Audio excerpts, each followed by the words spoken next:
अंगुलीमाल और गौतम बुद्ध की कहानी, जिसे प्राचीन भारतीय साहित्य का एक महत्वपूर्ण हिस्सा माना जाता है, एक रोमांचक और शिक्षाप्रद कथा है।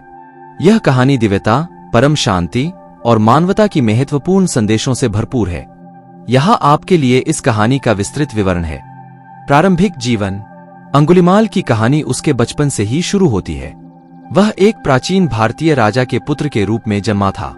उसके माता पिता ने उसे एक उच्च शिक्षा प्रदान की और उसे ब्राह्मण धर्म के आचरणों का ज्ञान दिया। अंगुलीमाल का असली नाम आहिंगिका था। अपने बचपन के दिनों में आहिंगिका एक ब्राह्मण कुल के युवक के रूप में अपने जीवन को बिता रहा था। वह धर्म, नैतिकता और शांति के प्रति विशेष आदर रखता था। उसके पिता की देखभाल में वह गरीबों और दुर्बलों की मदद के लिए उत्सुक था। उसका उद्दीपन उसे ब्राह्मण धर्म के महत्व को समझने के लिए प्रेरित किया। हालांकि जब उसके जीवन की दिशा अचानक बदल गई तो उसने अपने पिता के आदर्शों को भूल गया। एक दिन उसने एक महिला के गर्भ में बच्चे की हत्या करने की कोशिश की, जिससे उसका जीवन बदल गया। इस घटना ने उसे धर्म के मार्ग से हटा दिया और उसने अपने पिता के आदर्शों को त्याग दिया। अंगुलीमाल का रूपांतरण। अंगुलीमाल ने अपने जीवन के नए मार्ग पर प्रवेश किया। उसने एक हिंसक और अत्याचारी व्यक्ति के रूप में अपने नए आत्मा का निर्माण किया। उसने समय समय पर लोगों की हत्या की और उनके अंगों को उनके अंगुलियों से काट लिया, जिससे उसका नाम अंगुलीमाल बन गया।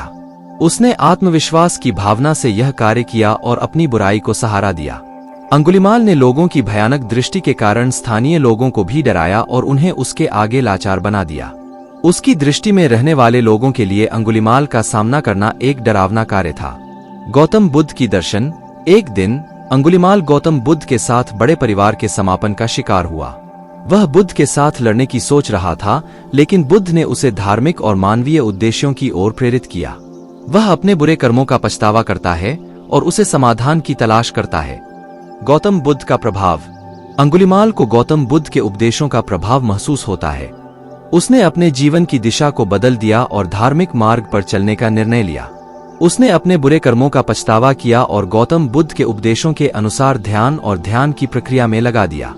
अंगुलीमाल की परिवर्तन की कहानी। गौतम बुद्ध के उपदेशों के प्रभाव से अंगुलीमाल ने अपने जीवन को पूरी तरह से परिवर्तित किया। वह निरंतर ध्यान की प्रक्रिया में लगा रहता था और अपने बुरे कर्मों का पछतावा करता रहता था। उसने अपने प्राणों को प्राप्त किया और गौतम बुद्ध के उपदेशों का पालन किया। उसने समाज की सेवा में अपना योगदान दिया और ध्यान की प्रक्रिया में पूरी तरह से डूब गया। अंगुलीमाल का पुनर्जन्म। अंगुलीमाल ने अपने बुरे कर्मों का पछतावा किया और धर्म मार्ग पर चलने का निर्णय लिया। उसने गौतम बुद्ध के उपदेशों का पालन किया और ध्यान की प्रक्रिया में लगा दिया। उसने अपने जीवन को समाज की सेवा में समर्पित किया और लोगों की मदद करने का प्रयास किया। अंगुलीमाल की मृत्यु और मोक्ष। अंगुलीमाल ने अपने जीवन के अंत में धर्म मार्ग पर चलने का निर्णय किया और ध्यान की प्रक्रिया में लगा दिया। उसने अपने बुरे कर्मों का पछतावा किया और गौतम बुद्ध के उपदेशों का पालन किया। उसने समाज की सेवा में अपना योगदान दिया और ध्यान की प्रक्रिया में पूरी तरह से डूब गया।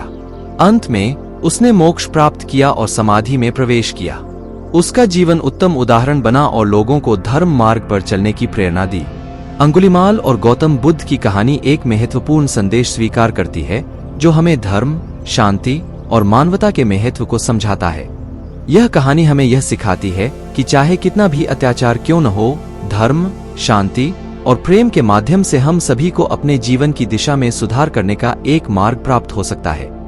तो दोस्तों, उम्मीद करता हूँ आपको इस कहानी से बहुत कुछ सीखने को मिला होगा।